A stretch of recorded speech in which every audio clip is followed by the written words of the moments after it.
108,5 FM Celebes Radio Hits News and Talk Celebes People jam 5 sore lewat 4 menit waktu Indonesia bagian tengah. Nah tadi di awal saya sudah memberikan informasi kalau sore hari ini saya bakalan ditemani oleh Bang Yunan Andika Putra. Beliau ini adalah Kepala Bidang Kajian dan Advokasi KPPU Kantor Wilayah 6 Kota Makassar. Dan Bang ini kan kalau kita lihat ya harga pangan di pasar tradisional kemudian modern juga di Sulawesi Selatan selama sepekan ini itu mengalami kenaikan. Kalau tadi saya sempat cek di Pusat Informasi Harga Pangan Strategis Nasional, hargapangan.id, per tanggal 14 Juni 2022 ada beberapa komoditas pangan yang mengalami kenaikan, seperti cabai rawit, cabai merah keriting, sama minyak goreng curah, Bang.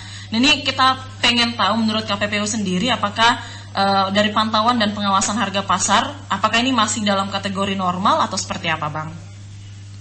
Oke. Terima kasih Mbak. Jadi pendengar sekalian, mungkin di awal saya jelaskan bahwa memang KPPU ini memang lembaga yang dibentuk berdasarkan Undang-Undang Nomor 5 Tahun 1999 terkait dengan larangan praktek monopoli dan persaingan usaha tidak sehat.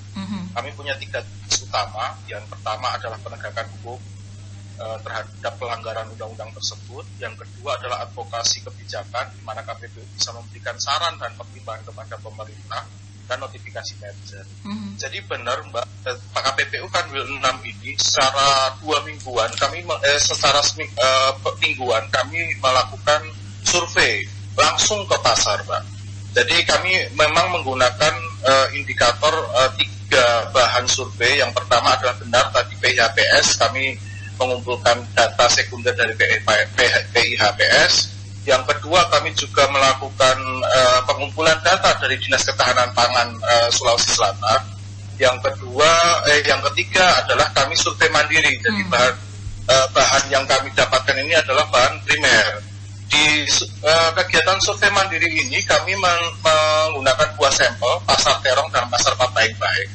Jadi memang benar kondisi yang disampaikan tadi bahwa terkait dengan harga cabai untuk per tanggal 14 ini di pasar terong maupun Pabaik-Baik sudah mengalami kenaikan.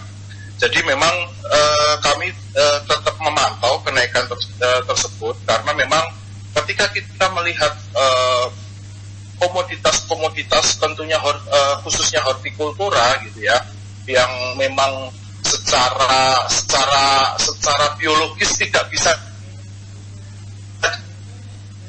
Nah, kita memang lebih condong untuk melakukan identifikasi rantai pasoknya, Mbak. Jadi kita melakukan identifikasi terkait dengan apakah adanya hambatan distribusi di lapangan.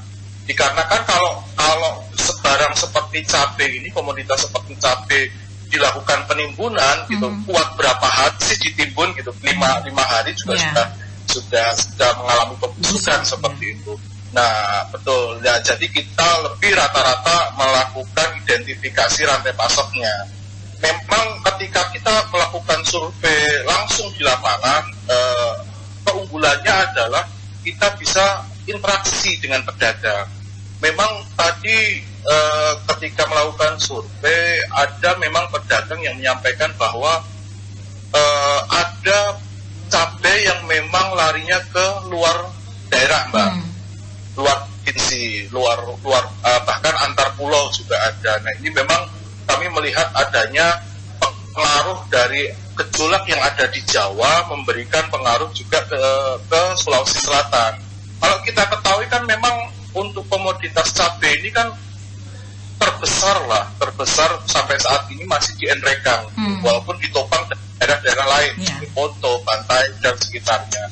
Tapi memang kondisi ini memang harus bisa disikapi secara serius agar tidak terjadi berkepanjangan ini gejolak harga seperti itu. Oke. Nah tadi Mas sempat singgung bahwa harus ada langkah-langkah tentunya yang dilakukan agar tidak terjadi secara panjang gitu kan harga ini melonjak. Nah dari KPPU sendiri adakah langkah taktis, Bang Yunan?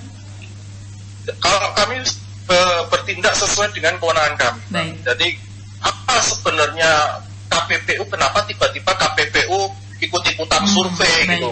Padahal di pemerintah provinsi kan sudah ada Dinas Perdagangan, Dinas Ketahanan Pangan yang rutin juga melakukan survei.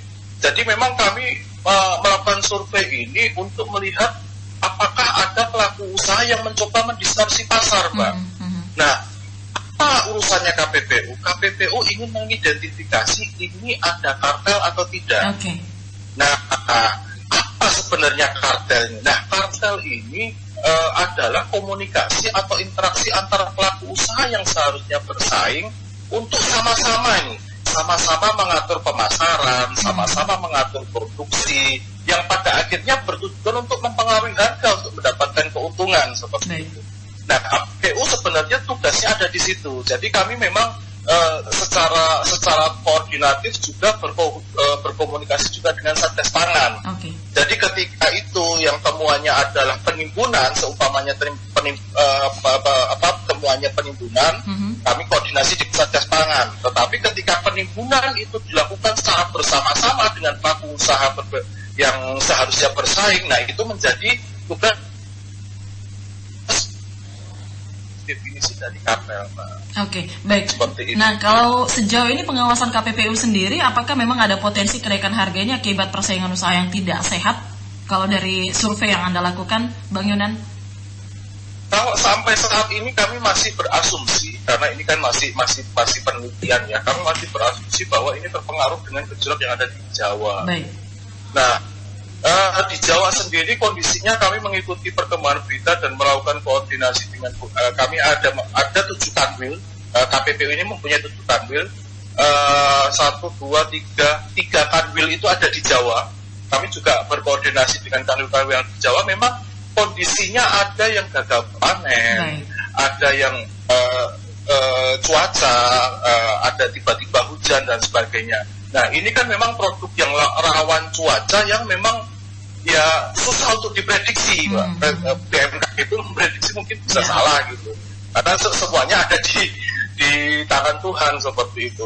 Nah, memang kami melihat ketika harga di luar lebih cenderung cerah daripada di dalam daerah gitu, pedagang ini cenderung untuk melakukan ekspor keluar PC, keluar pulau seperti itu. Nah, inilah yang menjadi pasokan di dalam Sulawesi Selatan sendiri tergerus.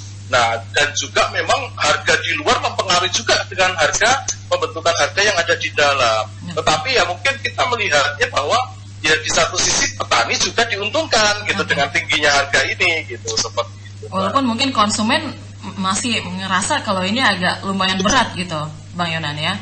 Ini kenaikannya ini kan juga mendadak, Mbak, karena survei kami di tanggal 7 ini ada kenaikan tapi tidak signifikan di tanggal 14 ini. Iya.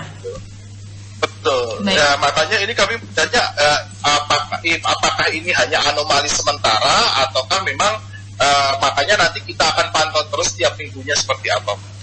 Baik. Nah, kerjasama atau komunikasi Bang Yunan dengan Satgas Pangan dan juga pemerintah provinsi sampai saat ini seperti apa, Bang? Kalau kami beberapa kali kami masih melakukan koordinasi, bahkan kami juga tergabung di dalam grup tim pengendali inflasi daerah. Kami berkomunikasi dengan beberapa pemerintah daerah. Kami juga melakukan koordinasi terkait dengan, ini kan baru ini ya Mbak ya, tapi mungkin saya bisa contohkan terkait dengan contoh minyak goreng dulu, atau minyak cukup dan sebagainya. Nah, kita memang sering melakukan koordinasi berupa rapat-rapat. Bahkan kita melakukan apabila memang diperlukan, kita turun langsung ke pelaku usaha tertentu. Contohnya dulu kita turun ke distributor, ke pengecer untuk memang memastikan kondisi di lapangan seperti apa. Nah, makanya ini untuk cabai ini memang akan kita pantau terus ini. Seperti apa perkembangan ke depannya. Nah terakhir Bang Yunan, ini kan minyak goreng curah ternyata juga hari ini naik 0,31% nih Bang, untuk minyak goreng curah. KPPU melihatnya seperti apa? Jadi kalau kami melihat di lapangan memang ada kenaikan, Mbak. Tetapi kalau kami melihatnya belum signifikan. Tetapi walaupun belum signifikan, itu berada di atas HET yang ditetapkan oleh pemerintah. Nah, memang ini perlu ketegasan dari pemerintah daerah untuk bisa melakukan pengawasan lebih intensif di pengecer, Mbak. Karena yang sejak diberlakukannya SIMIRAH, sistem informasi minyak goreng curah, yang awalnya diinisiatori oleh Kementerian Perindustrian dan kemudian sekarang dikembangkan menjadi Simirah 2.0, ini kan memang secara distribusi dan tata niaga ini sudah terdata semua, dari produsen, dari distributor 1, distributor 2, kemudian ke pengecer, ya. Ini sudah terdata. Cuman di bawahnya ketika kita melihat di Simirah itu sebenarnya terdata sebagai pengecer. Okay. Jadi yang dulu-dulu agen besar itu terdata sebagai pengecer. Padahal di lapangan itu setelah agen itu masih ada pengecer-pengecer yang ada di pasar ini. Nah, kesenjangan itulah yang muncul ketika dari agen ke pengecer. Okay.